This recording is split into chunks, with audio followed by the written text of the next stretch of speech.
Okay, this is a type of sewn bind-off, but we're just going to bind off using the needles, the knitting needles. But when you come to do this, you need to cut the yarn, because instead of making stitches as you bind off that you then put back on the left-hand needle to continue, you're going to pull the yarn tail all the way through, which is why it's like a sewn bind-off. You can do this knitwise or purlwise, so you can alternate it for ribbing, but I'll show you the knit version first. So with the yarn at the front, you slip, slip, put those back on the left needle, and then because the yarn's at the front, take it over the front needle, round the back, and then pull that loop all the way through, so you're not keeping it as a stitch. Okay, so pull that all the way through. Now to continue, you drop the yarn over and the first stitch off the needle, but leave the second stitch in place. Now you continue with the yarn at the front, slip, slip, yarn over the top needle, around the back, and then pull the tail all the way through.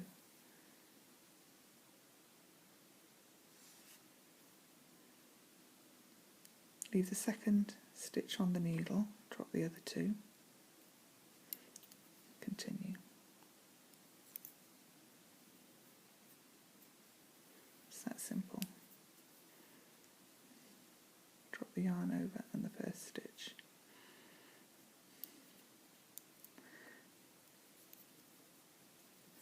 Now to do this purlwise, keep the yarn at the back, and then at the changeover you need to reposition this stitch. So we go purl two together,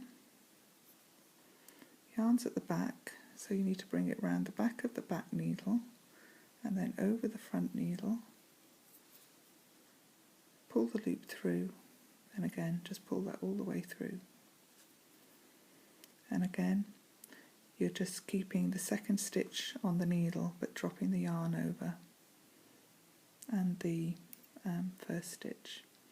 So again, yarn's at the back, that round the front, yarn through, drop the yarn over and the first stitch.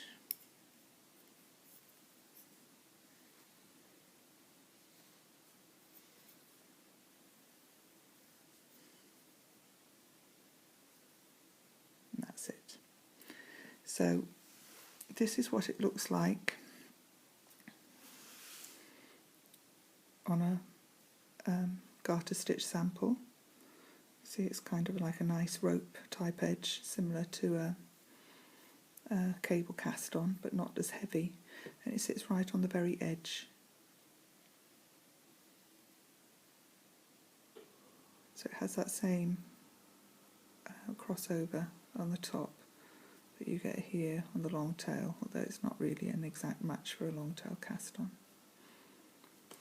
If you want to alternate on ribbing, I'll show you how to do that. It's the same as we've shown you before, but so you know when to alternate.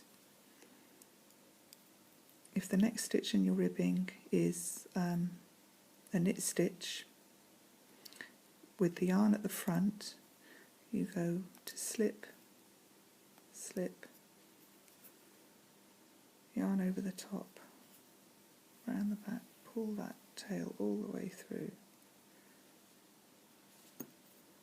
and then drop the yarn over and the first stitch, leave the second stitch on the needle, and then to do the purl stitch, if the next stitch here is a purl, you go purl, purl two together,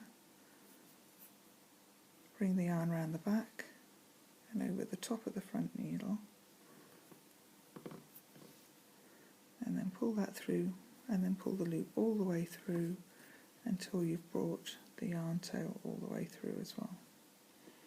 And again, just drop the yarn over on the first stitch. So this is a knit stitch, knit, slip, slip, knit, yarn over, pull the yarn all the way through, drop those 2 stitches, and then purl, yarn at the back, round the back to make the yarn over,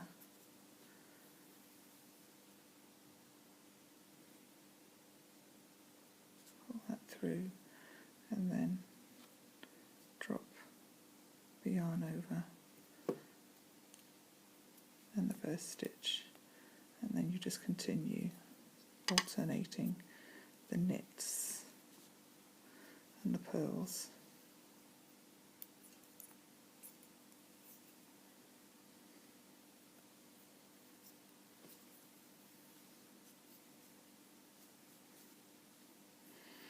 And there you can see what that cast on edge looks like.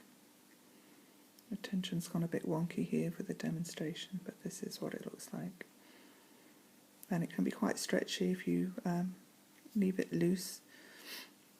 Don't tighten it too much, it'll be quite stretchy.